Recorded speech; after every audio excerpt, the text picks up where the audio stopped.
Bonjour à tous. Aujourd'hui, nous sommes le lundi 15 décembre 2025 et notre cher ami Paul Craig Roberts est avec nous. Bienvenue, Paul. Paul Craig Roberts is here with us. Welcome back, Paul. Merci, Nima. Paul, let me start with the meeting between the United States. Paul, laissez-moi commencer par la réunion entre les États-Unis, Steve Witkoff, Kushner et Zelensky. Il semble qu'après 5 heures de discussion, du moins d'après les responsables américains, nous entendions quelques signes positifs. Comment voyez-vous la situation en Ukraine? Pensez-vous que l'Europe commence à comprendre ce qui se passe? Ou voyez-vous l'Europe redoubler d'efforts? La raison pour laquelle je pose la question, c'est qu'il y a un article à propos d'un nouveau paquet de sanctions européennes, ajoutant de nouvelles personnes à la liste, la nouvelle liste noire, comme ils l'appellent. In this list and the new blacklist they call it. And here is what I found, it is so much disturbing. Et voici ce que j'ai découvert. C'est vraiment troublant de regarder cela. Tu sais, l'ancien colonel de l'armée suisse, le colonel Jacques Baud, c'est de lui qu'il parle. C'est un invité régulier de ce podcast. Ils disent qu'il est pro-russe et qu'il diffuse des théories du complot et tout ça. Tu sais, il a écrit 2 livres récemment, Paul. L'un porte sur l'art de la guerre russe et l'autre s'intitule Al-Aqsa Flood. L'un décrit la situation au Moyen-Orient et l'autre se concentre sur l'Ukraine. Comment vois-tu la situation en Europe? Quelle est selon toi la position européenne? How do you find the European position?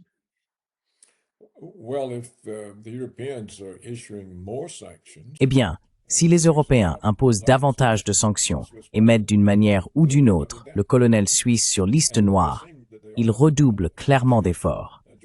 Et il semble bien qu'ils le fassent, car le chancelier allemand, Scholz, a annoncé l'autre jour qu'il avait l'intention d'envoyer des troupes allemandes en Pologne pour aider à défendre les frontières polonaises contre les Russes en Biélorussie et à Kaliningrad. Bien sûr, les Russes ne vont pas envahir la Pologne. Et l'on constate également une détermination parmi les grands pays qui composent l'Union européenne à saisir les fonds russes gelés.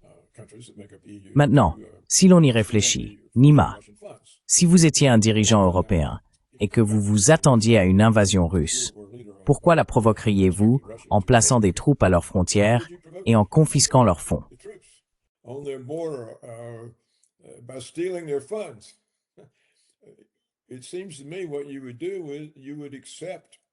Il me semble que ce qu'il faudrait faire, c'est accepter leur offre de longue date d'un accord de sécurité mutuelle.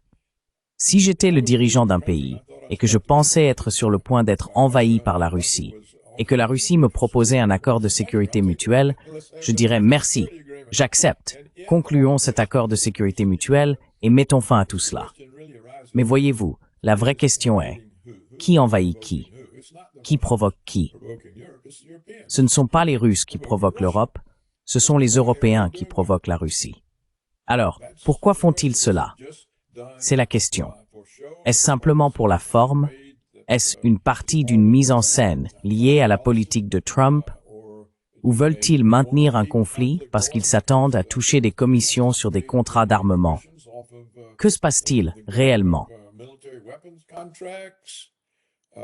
What is really going on? Why provoke a country that you really don't have? Pourquoi provoquer un pays que vous n'avez en réalité aucune chance de vaincre dans une guerre, alors qu'il vous propose un accord de sécurité mutuelle et dit « Hey, réglons cela une bonne fois pour toutes. Assurons une sécurité mutuelle. Normalisons nos relations. » C'est la vraie question. Pourquoi l'Europe est-elle si réticente à normaliser ses relations avec la Russie? Elle n'en tirerait que des avantages. Ses approvisionnements énergétiques seraient sécurisés, les opportunités économiques reviendraient. Cela ne nuit en rien aux peuples européens ni à l'intérêt public. Et pourtant, nous voyons les dirigeants européens refuser obstinément un accord de sécurité mutuelle avec les Russes. Cela n'a aucun sens. C'est ainsi que je le vois.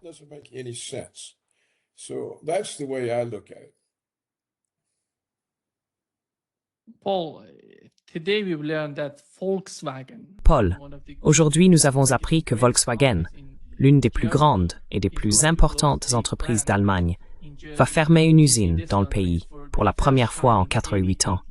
Je dirais que Volkswagen est vraiment l'épine dorsale de l'industrie allemande.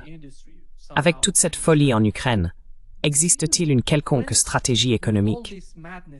Comment envisagent-ils leur avenir? Quel type d'avenir veulent-ils?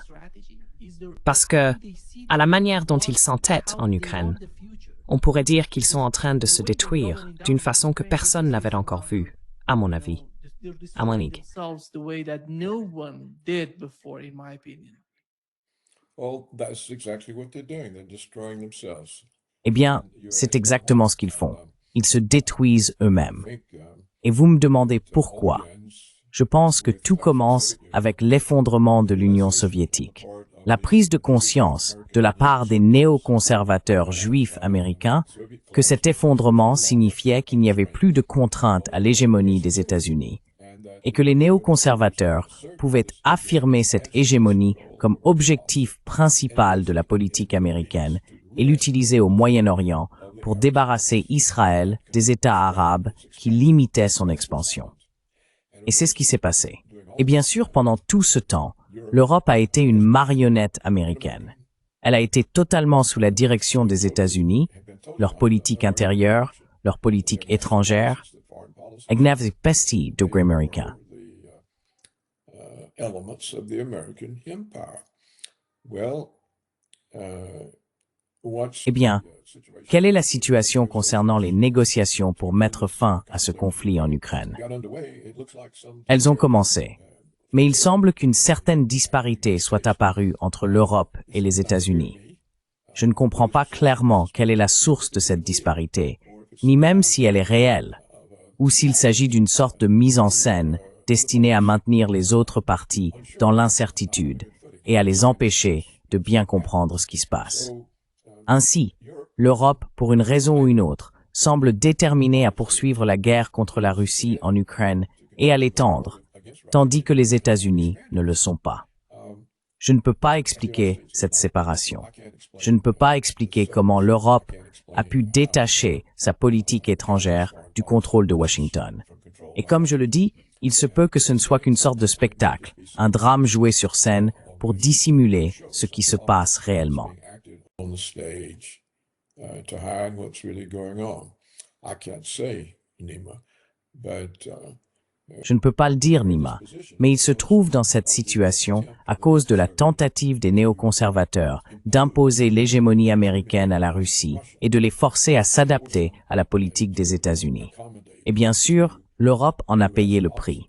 Les sanctions qui ont frappé son économie, qui menacent son industrie, pas seulement l'industrie automobile, mais l'ensemble du secteur. En fait, je crois qu'il est exact qu'un des grands constructeurs automobiles allemands a annoncé son déménagement afin de disposer d'une source d'énergie pour produire ses voitures. Eh bien, pourquoi l'Allemagne s'impose-t-elle ce coup maintenant, alors que même les États-Unis semblent vouloir mettre fin à ce conflit avec la Russie? Je ne peux pas répondre à cette question.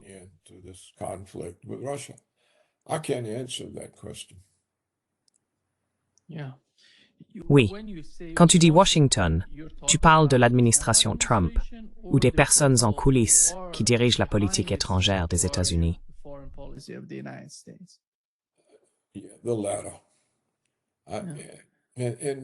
Le second. Et pour autant que nous le sachions, nous ignorons vraiment dans quelle mesure les responsables de Trump sont avec lui ou avec les néoconservateurs, avec l'hégémonie américaine. Nous n'en savons tout simplement rien. C'est difficile. En Occident, nous n'avons pas de médias intègres qui mènent des enquêtes, qui cherchent à présenter un récit factuel. Ils sont davantage dévoués à soutenir une certaine narration, et dans ce cas, à discréditer Trump. Ils veulent essentiellement se débarrasser de Trump. Donc lorsqu'aucune institution n'a d'intérêt à découvrir ce qui se passe réellement et à le rapporter de manière objective, il ne reste plus de base factuelle. Paul, I want to get back to the NSS, National Security. Je veux revenir sur la NSS, la stratégie de sécurité nationale. Malgré le conflit en Ukraine, dont on sait qu'ils ont une vision plutôt réaliste, qu'ils veulent se retirer d'Ukraine, en ce qui concerne l'ensemble de l'atmosphère, Le concept même de cette stratégie de sécurité, pensez-vous qu'il fonctionne encore avec une mentalité de somme nulle, ou bien qu'ils évoluent aussi dans cette direction? Je veux dire coopérer avec la Russie, la Chine, d'autres superpuissances, des puissances régionales. Comment voyez-vous cela? Parce que quand on regarde quelque chose comme la saisie d'un pétrolier ou ce qui se passe près du Venezuela, ça n'a pas de sens. Pourquoi ont-ils besoin de faire cela? Si la cible est l'Iran, eh bien l'Iran est capable de réagir non seulement dans le golfe Persique, mais aussi en mer Rouge avec les Houthis. C'est juste, je ne comprends pas. Je me demandais, pourquoi ont-ils besoin de faire ça? Quelle est votre opinion là-dessus? What is your take on that? Well, they don't need to. Eh bien, ils n'en ont pas besoin. Si nous relions cela au document sur la stratégie de sécurité nationale que Trump a publié, en supposant qu'il ait une quelconque portée et puisse réellement devenir une politique, ce qu'il dit, c'est que les États-Unis acceptent un monde multipolaire et limitent la portée de leur doctrine d'hégémonie à l'Amérique du Sud, où nous avons la doctrine Monroe. Ainsi, l'hégémonie américaine se réduit désormais à la doctrine Monroe et n'est plus affirmée vis-à-vis de la Russie, de la Chine et de l'Iran. Maintenant, je suis moins sûr des intentions de Trump envers l'Iran, car je pense toujours que Netanyahou a une emprise sur lui. Cette partie n'est pas vraiment abordée dans le document sur la sécurité nationale que Trump a publié. Voilà.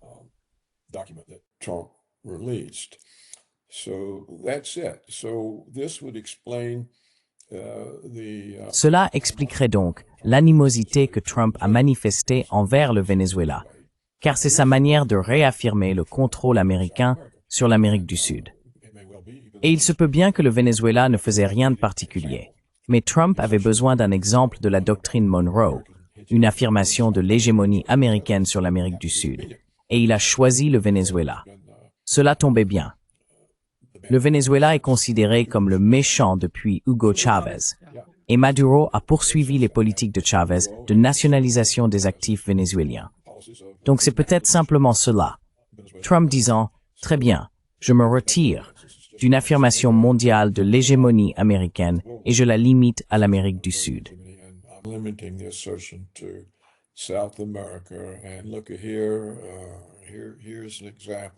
Et regardez ici. Voici un exemple avec le Venezuela. Ils vont devoir faire ce que nous disons. Et c'est peut-être bien cela. Il est plutôt difficile pour Trump de se retirer des attaques américaines contre la Russie et la Chine, car beaucoup diront, eh bien regardez, il cède aux Russes, il cède aux Chinois, il cède aux Iraniens. Il ne défend pas l'Amérique. Voyez, les conservateurs diront cela. Les néoconservateurs diront cela.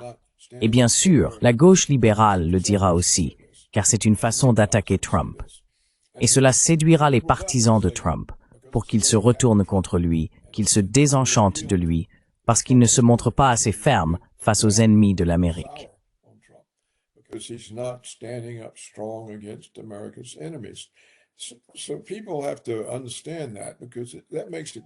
Les gens doivent comprendre cela, car cela rend difficile pour Trump de se retirer des conflits avec l'Iran, la Russie et la Chine. On l'accuserait de trahir l'Amérique et de ne pas se montrer à la hauteur pour défendre le pays.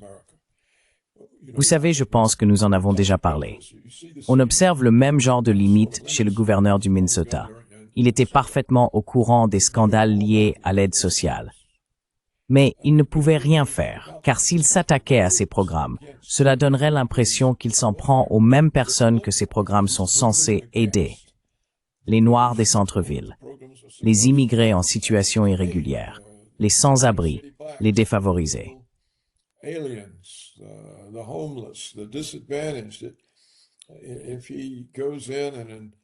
S'il intervenait pour commencer à éliminer la fraude dans ce système, cela apparaîtrait comme une attaque contre le système et une remise en cause des programmes mis en place pour les personnes prétendument persécutées et abandonnées. Il ne pouvait donc pas agir. S'il était intervenu, la gauche libérale l'aurait traité de raciste. Regardez, c'est un raciste, il supprime des programmes qui profitent aux Noirs et aux pauvres réfugiés, fuyant la terreur dans leur propre pays. et ainsi de suite. Ce genre de contraintes pèse toujours sur les politiciens, et presque toute la discussion les néglige. Pour vraiment comprendre ce qui se passe, il faut être conscient de ces contraintes et les prendre en compte de manière appropriée dans l'analyse de la situation.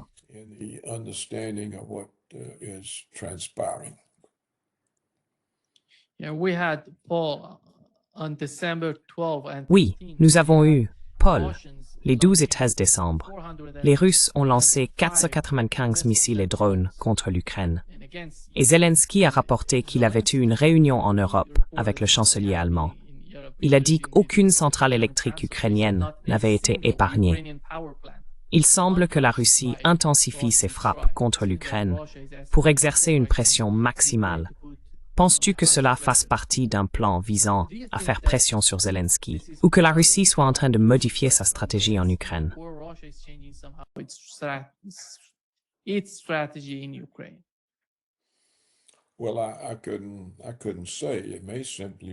Eh bien, je ne saurais le dire.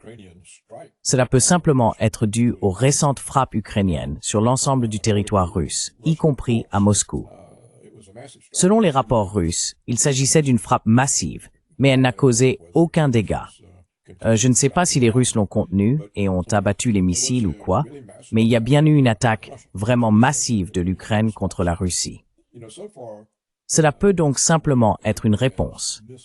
Jusqu'à présent, la manière dont Poutine a mené cette guerre montre que, quoi que fasse la Russie, c'est toujours en réaction à une initiative de l'autre camp.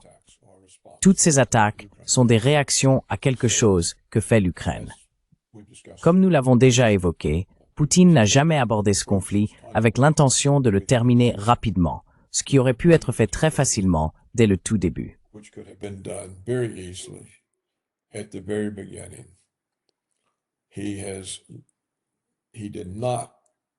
Il n'a pas paralysé l'Ukraine en mettant hors service tout le réseau électrique, ni en bloquant complètement l'accès ferroviaire et maritime du pays.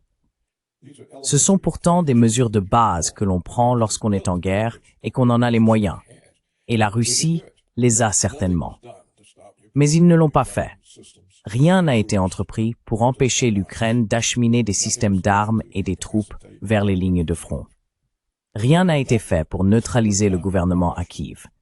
La Russie n'a jamais rien fait pour empêcher Kiev de poursuivre la guerre. C'est ce que je trouve inexplicable. Je n'accepte pas l'excuse officielle avancée pour Poutine, qu'il ne voulait pas trop blesser nos frères ukrainiens.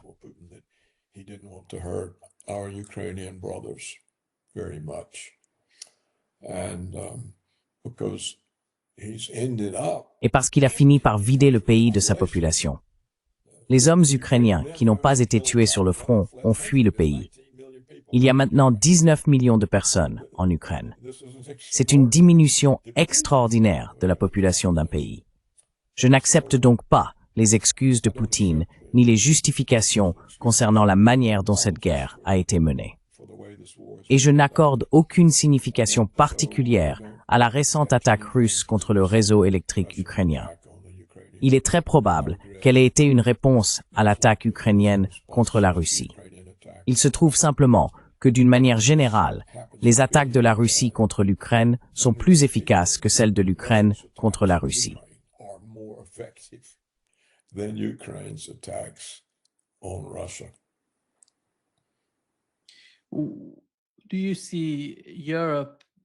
Penses-tu que l'Europe sera capable d'intégrer l'Ukraine d'ici 2027? Parce qu'ils ont dit vouloir admettre l'Ukraine dans l'Union européenne d'ici là. Je ne sais pas. Comment vois-tu la situation économique en Europe? Et à quel point cela serait-il dévastateur pour l'Europe? L'Europe fait déjà face à de nombreux défis et problèmes.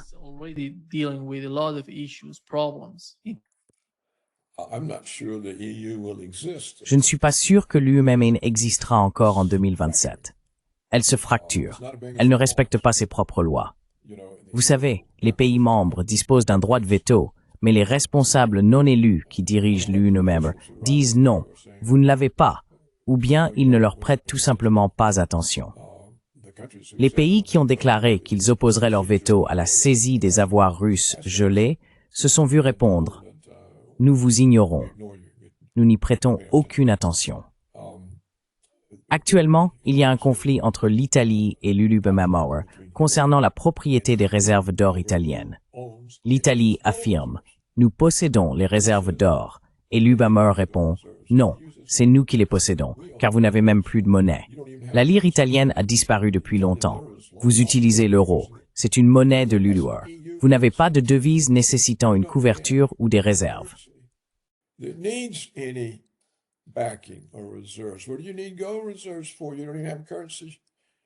À quoi servent les réserves d'or? Vous n'avez même pas de monnaie. L'or appartient à l'Ulubamauer. Vous pouvez donc comprendre pourquoi l'Italie n'est pas à l'aise avec cela. Cela montre qu'elle n'est pas à l'aise avec le fait de ne pas avoir sa propre monnaie.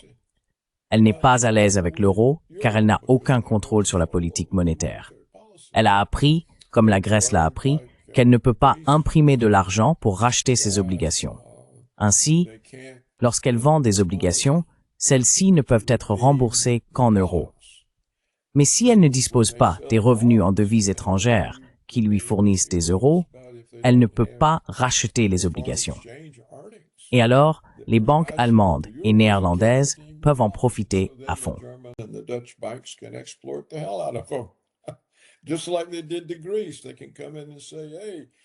Tout comme ils l'ont fait avec la Grèce. Ils peuvent venir et dire « Hey, vous devez vendre toutes vos ressources nationales pour pouvoir nous payer. Vous devez fermer l'éducation et les services de santé, couper ceci et cela, afin d'avoir de l'argent dans le budget pour nous payer et rembourser vos obligations. » Voilà donc la situation. Et j'ai été stupéfait que les pays européens aient été assez stupides pour jamais entrer dans un tel arrangement, où ils ont perdu leur souveraineté. Si vous n'avez pas votre propre monnaie, vous n'avez aucune souveraineté. Et nous l'avons vu, ils l'ont prouvé. Vous comprenez, la Grèce a été pillée par l'Ulubamauer, le Portugal et l'Espagne aussi.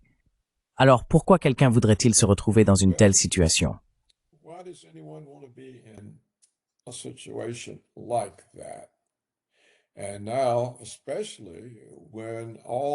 Et maintenant, surtout lorsque tous les droits légaux que vous étiez censés encore avoir, comme le droit de veto, les voyous actuels de l'Ulubamauer disent « Non, vous n'avez pas ces droits ». Ou, dans ce cas précis, vous ne les avez pas. Vous ne pouvez pas opposer votre veto au vol de l'argent russe par l'Ulubamauer. Et pour me répéter, nous voyons maintenant le conflit entre l'Italie et l'Ulubamauer au sujet de la propriété de l'or italien. Alors, quel est le but de l'UR? À quoi sert-elle? Elle engendre de plus en plus de conflits entre ses membres. Et nous avons vu l'Ulubamauer tenter de sanctionner ses propres membres, comme la Hongrie, qui refuse de suivre toute la ligne anti-russe. Si j'étais la Hongrie, je ferais pareil. Ils sont juste à côté. La Russie est juste à côté d'eux, vous savez.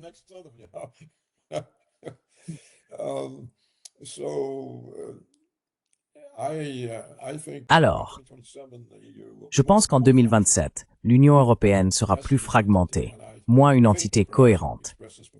Et je pense, et peut-être l'ai-je déjà dit en te parlant, que la raison pour laquelle l'UE exagère la menace russe inexistante, c'est que c'est un moyen de maintenir l'unité de l'Union. Ils disent « Regardez, nous devons rester unis parce que nous avons ce grand ennemi là-bas, la Russie. Dès qu'ils auront avalé l'Ukraine, ils nous avaleront à leur tour. Nous devons être unis pour pouvoir résister. » Donc je pense que c'est pour cela que l'Europe persiste à entretenir l'idée d'un ennemi russe, tandis que Trump essaie de s'en débarrasser parce que cela dépasse toute portée réaliste de l'hégémonie américaine.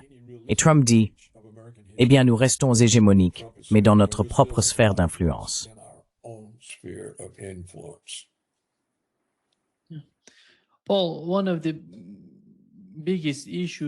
Paul, l'un des plus grands problèmes concernant l'Ukraine et sa coopération avec les Européens est la présence des services de renseignement britanniques, en particulier à Odessa et à Nikolaïev, des villes très importantes pour les Russes. Le chef du MI6 a déclaré qu'il ne quitterait pas l'Ukraine, qu'il ne l'abandonnerait pas. Quoi qu'il arrive, quel que soit l'accord ou le règlement, ils resteront sur place, en coopération avec les Ukrainiens. Penses-tu que l'administration Trump aurait une quelconque influence sur le gouvernement britannique pour le faire changer d'avis à propos de l'Ukraine? government to change their mind in Ukraine because if they want to find a permanent Parce que s'ils veulent trouver une solution durable pour l'Ukraine, il ne faut pas qu'un service de renseignement à Odessa, précisément à Odessa, qui est si importante, agisse contre les Russes. Cela provoquerait encore et encore, peut-être, des attaques, du chaos, et pourrait mener à de nouvelles guerres. Comment voyez-vous cela du côté du gouvernement américain, l'administration Trump? Ont-ils un quelconque levier ou une forme de pression qu'ils pourraient exercer sur le gouvernement britannique ou sur les services de renseignement britanniques?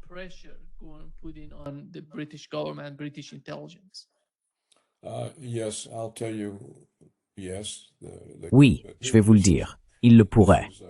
Mais en réalité, c'est un problème pour Poutine, pas pour Trump. Si Poutine parvient à un accord, il s'attendra à ce que l'Ukraine soit démilitarisée. Alors, à quoi bon avoir le MI6 britannique sur place, opérant contre la Russie? C'est entre les mains de Poutine. Il dira soit, eh bien, si cela continue, alors il n'y aura pas d'accord et nous prendrons simplement le reste du pays. Les services de renseignement britanniques ne peuvent rien y faire. À l'époque soviétique, le gouvernement soviétique aurait simplement fait assassiner par le KGB tous les membres du renseignement britannique en Ukraine. Ils auraient simplement été tués. Poutine pourrait certainement faire cela, mais ce n'est pas dans sa nature. Je ne pense pas qu'il le ferait.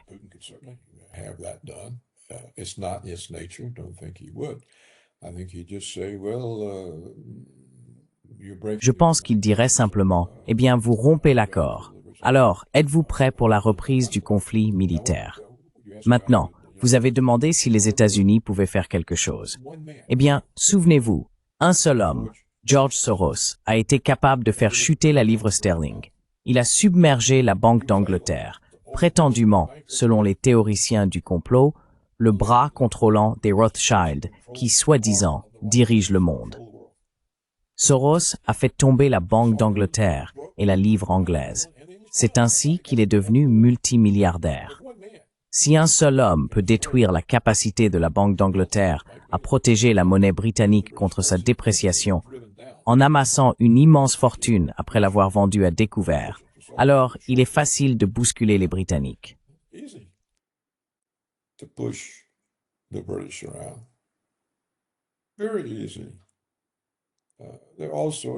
Très simple. Il y a toutes sortes de choses que l'administration Trump pourrait faire.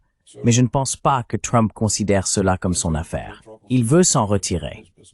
Il comprend que les États-Unis ne peuvent pas gérer avec succès tous ces conflits avec des pays aussi puissants, voire plus puissants, que les États-Unis. Ce n'est tout simplement pas possible. Et le peuple américain, ses partisans, ne le souhaitent pas. Alors, va-t-il le faire?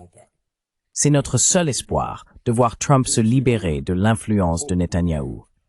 Le seul espoir, c'est que le peuple américain en ait assez du contrôle d'Israël, non seulement sur notre politique étrangère, mais aussi sur nos politiques intérieures, les médias, Wall Street, l'éducation et le divertissement, y compris le cinéma.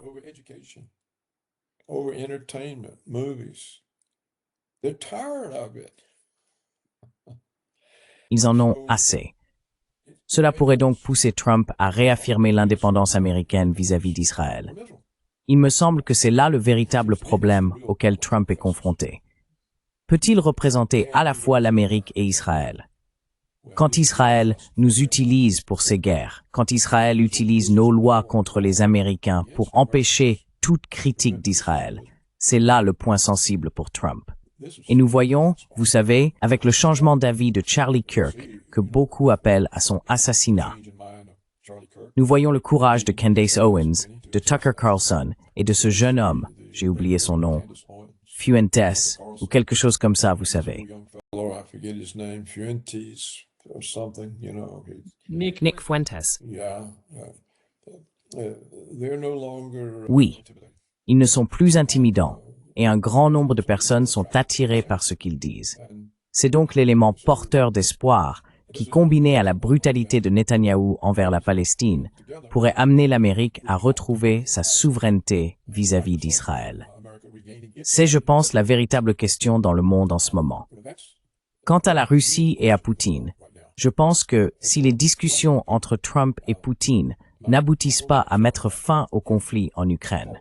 Et rappelons que pour Poutine, mettre fin au conflit signifie mettre fin au conflit entre la Russie et l'ensemble de l'Occident, et non simplement arrêter une bataille dans le Donbass. Alors la seule façon d'y parvenir serait un accord de sécurité mutuelle entre la Russie et l'Occident.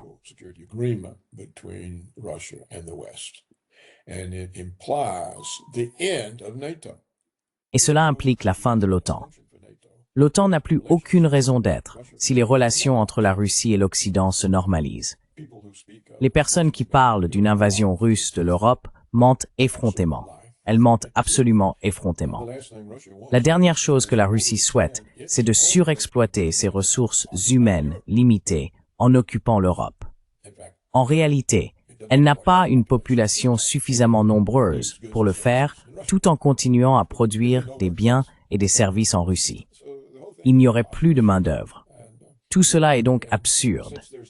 Et puisque personne ne tire profit de la poursuite du conflit, à part les fabricants d'armes, les politiciens qui espèrent toucher des commissions en attribuant des contrats d'armement, et les néoconservateurs idéologiques attachés à leur politique d'hégémonie, ça n'a tout simplement aucun sens.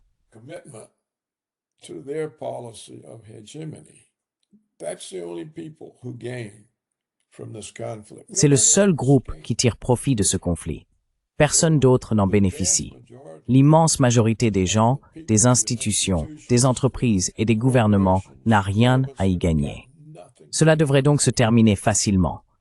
La vraie question est, pourquoi cela ne se termine-t-il pas facilement? Si ce n'est pas le cas, si, comme je le disais, Poutine et Trump ne le résolvent pas, il n'y a aucune raison de parler à Zelensky ou à l'Europe, car ni l'un ni l'autre ne peuvent y faire quoi que ce soit. Si les États-Unis et la Russie s'entendent, cela sera imposé à l'Europe et à l'Ukraine. Il n'y a rien que Zelensky ou Luther puissent faire à ce sujet. Ils sont fondamentalement impuissants. Il n'y a même aucune raison de leur parler.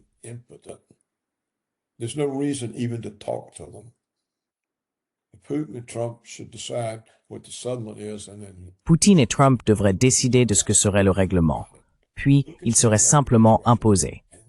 Personne ne pourrait rien y faire.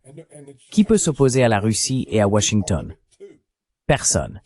Et les Chinois ne le voudraient pas non plus, donc ils en feraient partie. Ainsi, tout cela serait terminé. Si cela n'arrive pas, je m'attends à ce que les pressions internes sur Poutine le poussent à conquérir l'Ukraine. Si j'étais Poutine, je la réintégrerais simplement à la Russie, là où elle a toujours existé. L'Ukraine est une création artificielle issue de la désintégration soviétique orchestrée par les Américains, qui existe depuis 30 ans. Elle n'a jamais été un État indépendant. Kiev était la capitale de la Russie. Il n'y avait pas d'Ukraine.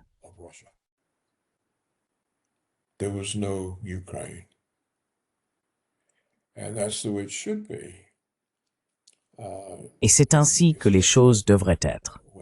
C'est juste que, lorsque le Politburo a placé Gorbatchev en résidence surveillée, parce qu'il disait « Tu cèdes trop sans obtenir de garantie et tu menaces la survie de l'Union soviétique », c'est cela qui a provoqué la dislocation de l'Union soviétique. L'effondrement a été si grave que les Américains ont pu la démanteler. Et vous savez, je ne sais pas, peut-être que la moitié du pays s'est simplement détachée. Toute l'Asie centrale, le Kazakhstan, l'Ouzbékistan, le Turkménistan, l'Azerbaïdjan, la Géorgie, l'Ukraine, la Biélorussie, les pays baltes. Je veux dire les véritables parties de l'Union soviétique. Pas seulement les satellites du pacte de Varsovie comme la Pologne, la Hongrie et la Tchécoslovaquie, mais aussi la Bulgarie. Tout cela a été détruit par les Américains.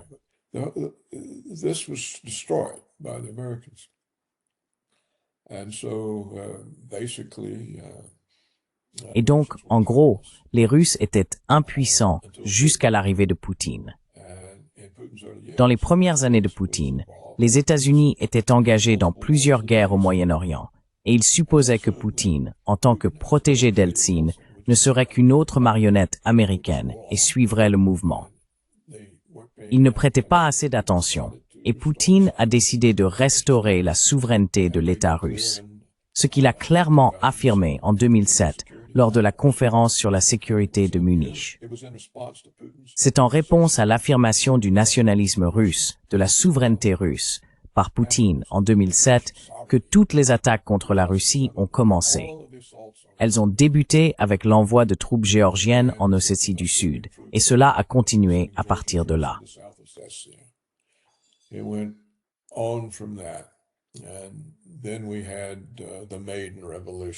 Et puis, il y a eu la révolution du Maïdan, où nous avons renversé le gouvernement ukrainien favorable à la Russie. Voilà donc l'histoire, et il n'y a vraiment aucune excuse à cela, car désormais, Trump lui-même se rend compte que l'hégémonie américaine sur le monde est une illusion. Ce n'est pas réel, c'est une idée folle, elle ne peut pas être réalisée. Et toute cette préhistoire et tous ces conflits reflétaient cette illusion d'hégémonie américaine. C'est pour cela que cela s'est produit. Eh bien, si nous sommes libérés de cette illusion, alors nous devrions être libérés de tous ces conflits. Si Trump n'affirme pas l'hégémonie américaine, alors les néoconservateurs et Netanyahou ne peuvent pas l'utiliser au Moyen-Orient pour lever les contraintes à l'expansion d'Israël. Ils ne peuvent pas non plus l'utiliser contre la Chine ou contre la Russie.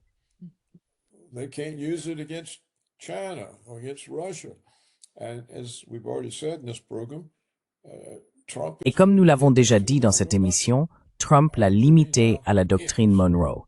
Notre hégémonie s'arrête désormais en Amérique du Sud. Et Trump a clairement indiqué qu'il se séparait de l'Europe. Eh bien, si nous nous séparons de l'Europe, l'OTAN n'existe plus. La conséquence, c'est qu'il doit y avoir un accord de sécurité avec la Russie pour l'Europe. Sinon, que va faire l'Europe? Elle n'a aucune capacité à préparer une armée capable de faire face à la Russie. C'est impossible. Elle ne peut même pas défendre ses propres femmes contre les envahisseurs immigrés. L'Europe est impuissante. Elle est épuisée. Il n'y a plus de vitalité. Les gouvernements ont davantage tendance à représenter les vagues migratoires que leurs propres ethnies. On le voit très clairement en Scandinavie, en particulier en Suède et en Norvège.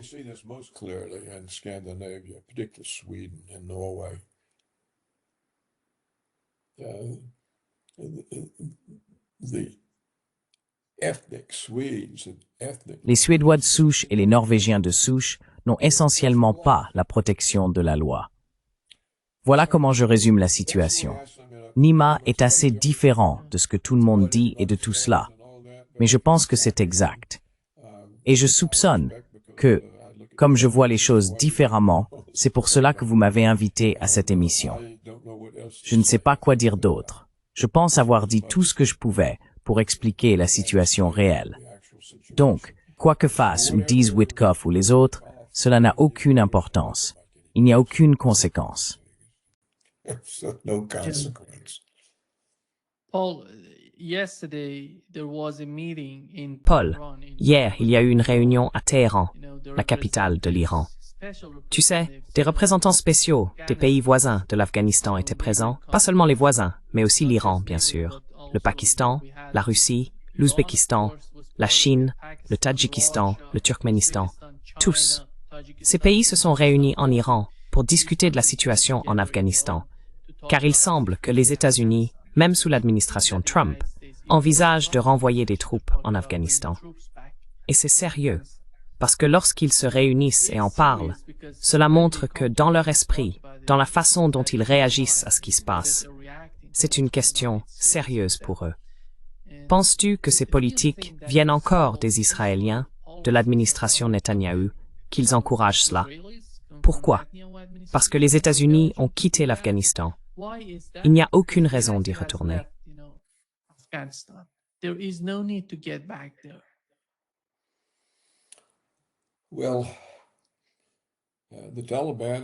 Eh bien, les talibans nous ont déjà vaincus une fois. J'imagine qu'on veut se faire battre à nouveau, hein. On veut être battu encore. On veut y retourner pour que les talibans nous bottent à nouveau les fesses. Nous n'avons pas pu vaincre les talibans après 20 ans. Quelques milliers de personnes armées d'AK-47, sans armes lourdes, sans force aérienne, sans marine. Je veux dire, je ne sais pas si Trump et le département de la guerre sont assez stupides pour se remettre dans cette situation ou non. Et s'ils le font, Alors je pense que ta question est très importante. Pourquoi? Qui les a renvoyés là-bas? Était-ce Netanyahou? Pourquoi l'a-t-il fait? Pour que nous ayons des forces à côté de l'Iran? Et ensuite, une fois que Netanyahou aura organisé un faux drapeau pour justifier une attaque contre l'Iran, tu sais, comme la raison pour laquelle nous sommes allés en Afghanistan, c'était pour être positionnés afin de pouvoir entrer en Irak. Afghanistan was to be positioned so we could go into Iraq. So, we're gonna go back. Donc, nous devons retourner en Afghanistan pour être positionnés de manière à ce que les Israéliens puissent nous envoyer en Iran. Je pense que cela est en contradiction avec la stratégie de sécurité nationale de Trump et avec son annonce de politique selon laquelle notre hégémonie se limitait à l'Amérique du Nord et du Sud. Donc j'en doute un peu. Si cela se produit, cela signifierait que Trump a perdu le contrôle ou qu'il a, d'une manière ou d'une autre, été détourné de ses propres politiques. Et je ne peux rien dire à ce sujet tant que cela ne se produira pas. Il en va de même pour le Venezuela. Je réfléchissais à la taille du Venezuela. Je crois qu'il est 3 fois plus grand que le Vietnam. Je savais qu'il était plus grand, nettement plus grand. Mais si c'est 3 fois, il n'y a aucune possibilité que nous y envoyions des troupes.